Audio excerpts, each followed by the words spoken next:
It began with a whisper. An anonymous Twitter account with fewer than 200 followers posted a screenshot of an email supposedly written by Karoline Leavitt. The subject line read, "We need to control how much truth gets out."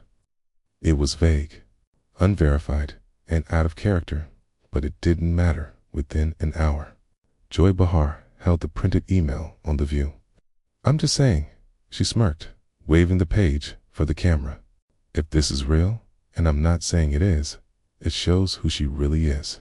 The audience gasped. Who could resist? A young conservative press secretary accused of orchestrating media manipulation from inside the White House. That was headline gold. Karoline's phone exploded within minutes. Texts from reporters, alerts from staff, even allies demanded answers.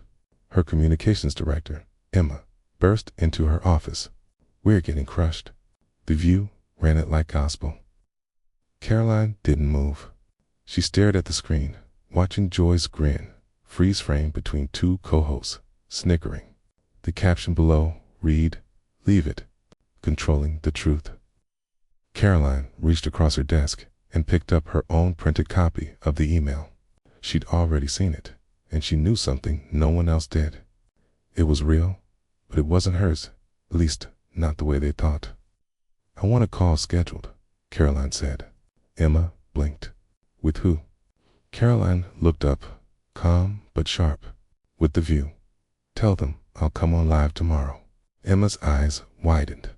"You're going into the trap." Karoline nodded. "Number, I'm bringing the match." Back in the ABC studio, Joy was celebrating. "She won't show," she told producers. She hid behind some staff statement. But the next morning, as the camera crews set up for the segment, a stage manager walked to the host table with a clipboard. She confirmed Karoline was coming in personal, unfiltered. Joy looked up, startled. Wait, what? Too late. The trap had been set. But they hadn't counted on Karoline walking in with the entire email and the real story. Karoline didn't dress to blend in. She wore a sharp navy blazer with a subtle silver cross pinned at the collar. It's an unmistakable symbol of who she was and what she stood for. No talking points, no entourage, just her and a leather folder tucked beneath her arm. As she stepped into the ABC building, producers glanced up in quiet disbelief.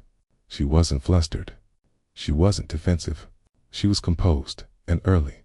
Backstage, Joy Behar was getting final makeup touch-ups, laughing with a co-host. When the stage manager whispered, "Karoline's in the green room," the air shifted. She actually showed up. Joy muttered. The producer nodded, and she brought something a folder.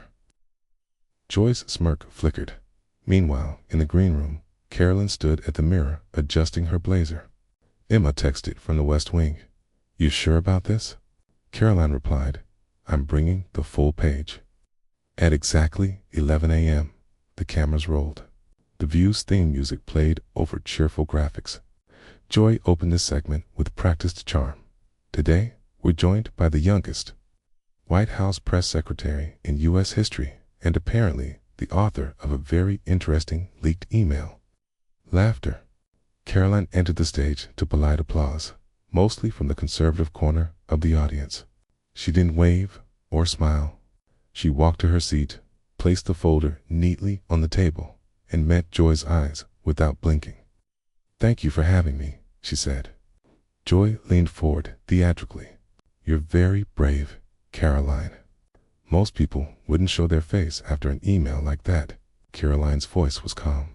"That's because most people don't want the truth read out loud." Joy laughed, feigning confusion. "Oh, so it's not real." Karoline opened the folder slowly, like turning pages in court. "It's very real, which is why I'm here to read the entire thing, not the cropped version you flashed for ratings." A shti ran through the audience. Joy straightened. "We're live, you know." Karoline smiled faintly. "Exactly." She pulled out the email, and the trap began to spring in reverse. Karoline placed the printed email on the table with deliberate care, as if preparing evidence in front of a jury. The audience leaned in. Even Joy's smirk froze. "You read the subject line," Karoline began, her tone firm but controlled. "You read the opening paragraph, but you stopped there because the next 5 paragraphs didn't fit your narrative." Joy crossed her arms. "We showed what mattered." "No, Joy. You showed what you wanted to matter." Karoline lifted the first page. "This email was sent during a private strategy session where I raised concerns about how the media, not the administration, was shaping public truth. This line," she pointed, "we need to control how much truth gets out," was a question I was quoting, not a directive. And here's the sentence right after the one you cropped." She read aloud. "If the press keeps manipulating facts, how do we make sure Americans get the truth unfiltered?" The studio quieted. The tone had changed. Viewers at home realized they hadn't been told the whole story. Karoline flipped the page. "And then I wrote this. We must ensure transparency. Americans don't need spin. They need facts. Even if the truth is uncomfortable, we owe it to them." Silence.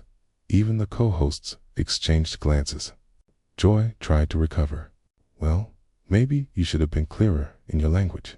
"Or maybe," Karoline cut in, "you should have read past the first sentence before accusing me on national television." The audience gasped. One woman in the back clapped once before stopping herself. Karoline leaned forward. "You didn't expose a scandal. You exposed a strategy you didn't like, one rooted in truth and transparency. And rather than invite me to explain it, you tried to frame it for entertainment." Joy looked to her producers off camera, clearly unsettled. Karoline held up the final page. "This email isn't a confession. It's a call for accountability, one that your team cut, edited, and packaged like clickbait. But since we're live, I figured I'd give your audience what you wouldn't." For a moment, the only sound was paper rustling in her hand. Karoline didn't raise her voice. She didn't shout. She just read. And that was louder than anything else in the room. For the first time in years, the View studio felt unprepared. Not because Karoline Leavitt shouted, not because she made dramatic gestures, but because she didn't. She simply read. Line by line, paragraph by paragraph, she dismantled the accusation, not with emotion, but with evidence. Joy Behar shifted in her seat. "Well, even if you wrote all that, don't you think the phrasing was questionable? Why use a sentence like that if you knew it could be misunderstood?" Karoline turned calmly. "Because I assumed the people reading it would care about context. Clearly, I was wrong." A few audience members laughed nervously. The moment didn't feel like daytime TV anymore.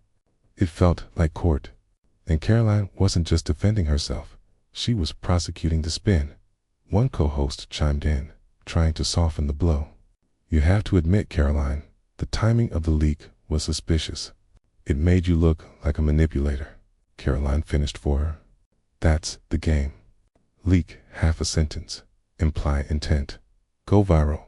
But the truth is never as exciting as a smear, is it?" The camera zoomed in just enough to capture Joy's tight jaw. Karoline reached back into her folder. "Since we're here, I also brought emails from the same thread. Here's one where I suggest inviting CNN to the next press conference. Another where I push for full release of economic stats without edits. You want to talk about transparency? Let's talk." Joy blinked. "You planned this." Karoline didn't smile. "No, I just came with the whole story." The audience clapped. Not everyone, but enough for the mics to catch it. A few in the front row leaned forward, eyes wide, phones out. Backstage, a producer whispered to the director, "We're losing the room." But it was more than that. Karoline wasn't just winning. She was flipping the entire dynamic. The hosts, once in control, now looked reactive and defensive. Karoline hadn't even raised her voice. She had just shown up by the halfway point of the segment. Joy Behar's confidence had noticeably cracked. Her usual rhythm, sarcasm, punchlines, easy applausal had vanished. What was left was a studio that didn't know how to react. Karoline sat tall, her tone unwavering. "You say I manipulate truth," she said, "but I'm sitting here on your stage, reading my words out loud.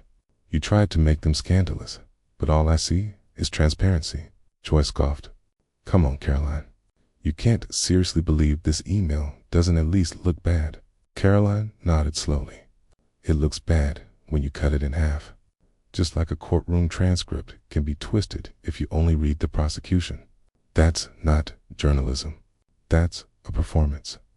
The live audience shifted uncomfortably. Some clapped. Others looked to Joy for a response. But Joy wasn't quick to answer this time. She grabbed her mug, took a slow sip, and leaned back. One of the younger co-hosts jumped in, trying to salvage balance. "So, what do you want us to take away from this, Karoline?" "That we were wrong," Karoline said, turning to meet their eyes gently but firmly. "Number, I want your audience to understand what actually happened. I don't need an apology. I just want the truth to stop being treated like a political weapon." She paused, then added, "You say I'm dangerous because I speak for Trump, but I didn't bring him today. I brought receipts, and that seems to scare you more than anything he could tweet." That line hit hard. Backstage, producers frantically checked comment feeds. Viewers weren't tuning out. They were tuning in. One trending post read, "Karoline's not backing down. She's reading the whole email line by line. No drama, just fire." Another, "Behar set the trap, but Karoline brought the flashlight." Joy leaned forward again, slower this time, eyes narrowed, voice controlled. "Well, if this is your strategy, it's working." Karoline didn't flinch. "It's not a strategy. It's just the truth." Finally given a mic. And in that moment, the most unexpected thing happened. The studio went quiet, not because Karoline had silenced them, but because they'd finally started hearing her 10 minutes before the end of the segment. The View's producers were sweating. The comment section was out of control. Live feedback poured in faster than the moderation team could manage. But unlike past political clashes, this wasn't just tribal cheering. It was different, balanced, curious, even shocked. "I don't even like Karoline Leavitt, but she's eating them alive with their own email. Joy looks like she's sitting in a courtroom, not a talk show. Karoline's too calm for them to handle." Back on stage, the atmosphere was tense, not hostile, but tense, like everyone was waiting for something to break. Karoline leaned back in her chair and placed the entire email chain, multiple pages, on the table between her and Joy. "I'm not asking you to agree with me. I'm just asking you to stop editing people into villains." Joy's voice was tight. "You do that every day for Trump." Karoline's response was immediate. "I defend policy. I clarify facts. But I've never taken someone's words, chopped them in half, and waved them around for applause. That's not public service. That's theater." A young woman in the front row, clearly a progressive, nodded slowly, whispering to her friend, "She's actually right about that." Joy tried one last angle. "But isn't it fair for us to question someone in power?" Karoline nodded. "Absolutely. Question me. Challenge me. I expect that. What I don't expect is for you to build your entire argument on a sentence you refuse to finish." She flipped the final page of the email and highlighted one last quote. "If we fail to speak clearly, we risk losing the public's trust. Let's commit to honest communication, even when it's uncomfortable." The audience clapped. Not a cheer, not a standing ovation, just applause. Thoughtful, respectful. One of the co-hosts looked at Joy, then down at the papers on the table. "Why didn't we show this part?" Joy didn't answer. She didn't need to. The answer was sitting in front of them, clear as day, because it didn't suit the story they wanted to tell. But Karoline came to tell the whole one. And now, for the first time in the entire segment, the view no longer belonged to the hosts. It belonged to the guest. Karoline could feel the shift in the room. It wasn't just about the email anymore. It was about credibility, her own, and the audience's ability to discern what was real from what was designed. She looked straight into the camera, not at Joy, not at the co-hosts, but directly into the living rooms of millions watching. You don't have to like me. You don't have to agree with me. But if you believe in truth, you should be angry about how this was handled. Backstage, one of the social media interns whispered, "We're trending." Another confirmed, eyes wide. "It's exploding on X." Within minutes, a 47-second clip of Karoline calmly flipping through the pages, reading her own words with conviction, began to spread like wildfire. The caption, "Karoline Leavitt brought the whole email and receipts." On Reddit, users debated the ethics of media editing. On Instagram, creators stitched her answer with captions like, "She handled it better than 99% of politicians would." The internet wasn't unanimously on her side, but she had done something rare. She earned respect from people who expected to hate her. Meanwhile, back on the set, Joy Behar tried to reclaim control. "Well, I guess that's your version of events." Karoline turned to her calmly. "That's the version. You showed one line. I showed all of them." Joy inhaled deeply, visibly rattled. "Well, let our viewers decide." Karoline nodded, eyes steady. "They already are." The co-hosts sat quietly, not defeated, just unsure.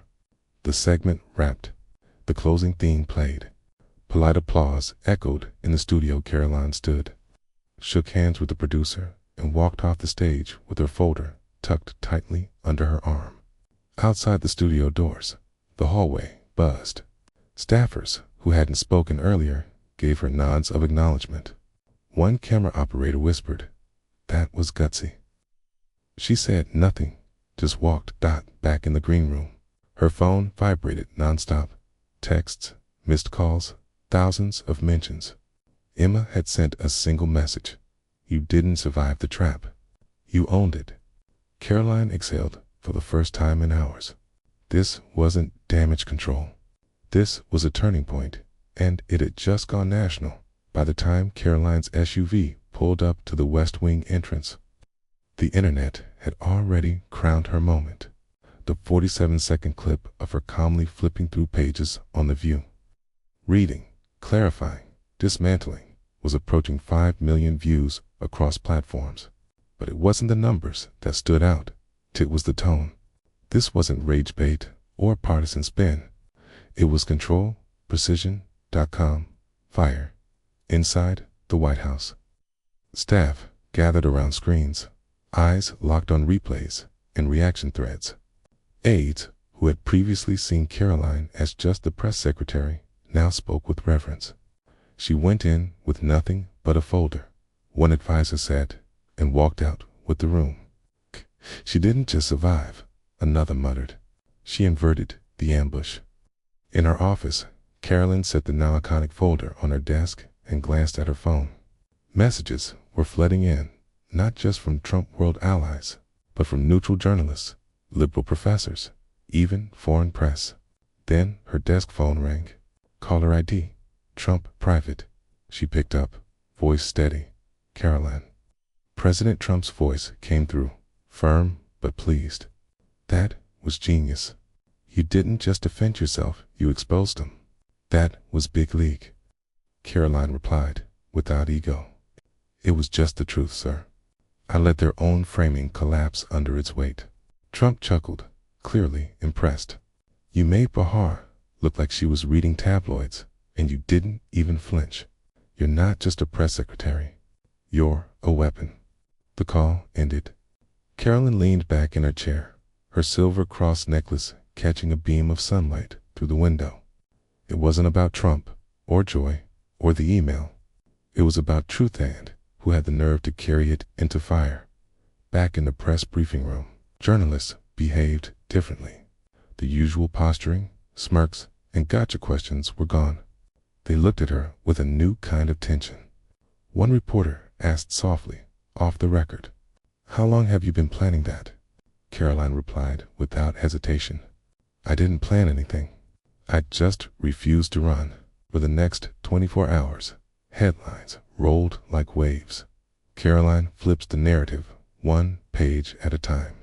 Not a victim, not a fighter, reader of facts. The calm that shook daytime TV. And then the twist no one expected. A liberal columnist from The Atlantic tweeted, "I disagree with her politics, but Karoline Leavitt just did what half of Washington won't. Show up, read her words, and let people judge for themselves." It didn't make her a hero to everyone, but it made her impossible to ignore. Late that evening, an unmarked envelope arrived on Karoline's desk.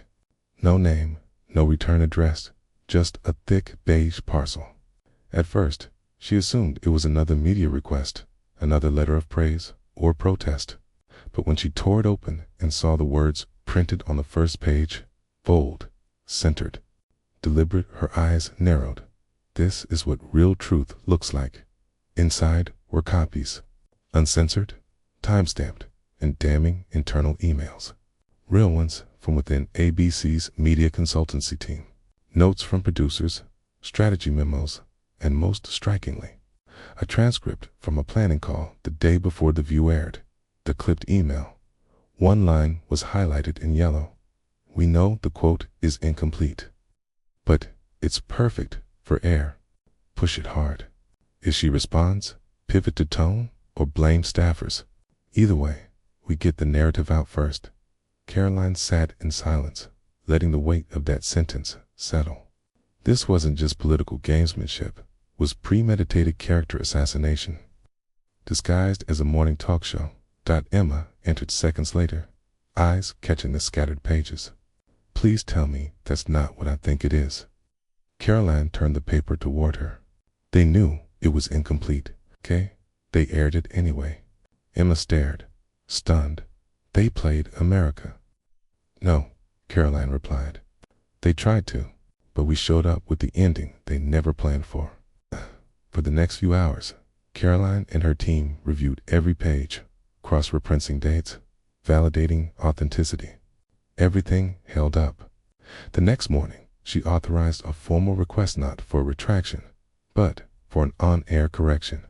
Not just a tweet, not just a press release, a correction delivered live on the same stage where the narrative began.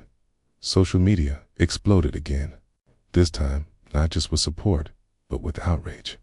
APC had knowingly cropped the email. How many stories had been edited like this?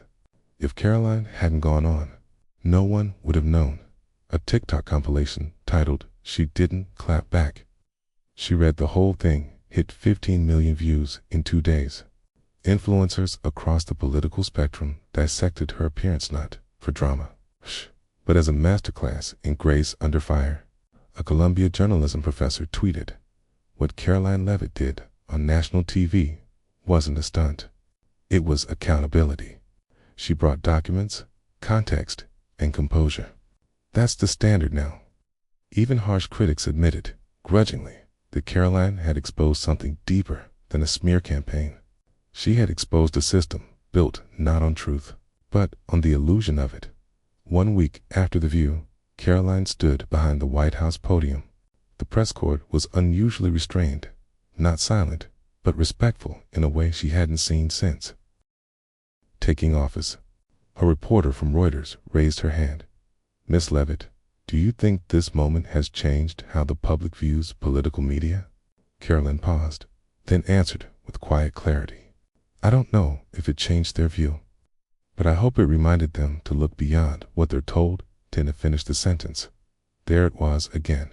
The line she had posted on X just days before the one now appearing on posters, in classrooms, on t-shirts, even on protest signs held by people who hadn't voted for her.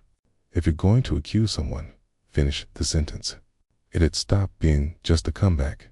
It had become a challenge. That night, Karoline returned to her office, where a framed copy of that tweet now hung beside the original View headline. Leavitt, controlling the truth. Underneath, in fine print, she had scribbled with a gold pen, or just reading all of it. On her desk was another letter. This one from a college freshman in Michigan who had stayed up rewatching her entire View appearance for a class on political communication. You didn't yell. You didn't attack. You just read. And somehow that hit harder than anything else I've seen. It made me think not about politics, but about truth. Karoline leaned back, letting the words sink in. She hadn't set out to inspire. She hadn't crafted sound bites in advance. She had just shown up. And that was the power. In an era where noise rules, she had found a way to make silence sharp. Where most entered media battles armed with insults and applause lines, she had entered with a folder and left with something more. Credibility. Later that week, Joy Behar returned to The View after a brief hiatus. She mentioned Karoline only once, quickly, lightly, with a dismissive shrug. But the audience's response had changed. A few clapped, a few didn't, because no matter what was said now, had seen what happened. They had watched Karoline read every word, not for performance, not for spin, but for clarity. And in doing so, she hadn't just rewritten a narrative. She had rewritten the rules, not by shouting over the noise, but by finishing the sentence and letting it speak for itself. In today's media circus, most people shout to be heard, but Karoline Leavitt did something else. She walked into the lion's den, sat down, and started reading. No yelling, no dramatis truth, uncut and unafraid, while Joy Behar waved a single sentence like a weapon. Karoline brought the full email, every word, every context, every fact. And in doing so, she exposed something far bigger than a television smear. She exposed how easily a half-truth becomes a whole lie. She didn't flinch. She didn't fold. She faced the trap and turned it inside out, live on national television, because in a world where everyone edits, clips, spins, and distorts, Karoline reminded America of the power in simply finishing the sentence. This wasn't just a win for her. It was a masterclass in calm confrontation, a turning point in political media, and a reminder to every viewer, sometimes the quietest voice in the room is the one that changes everything.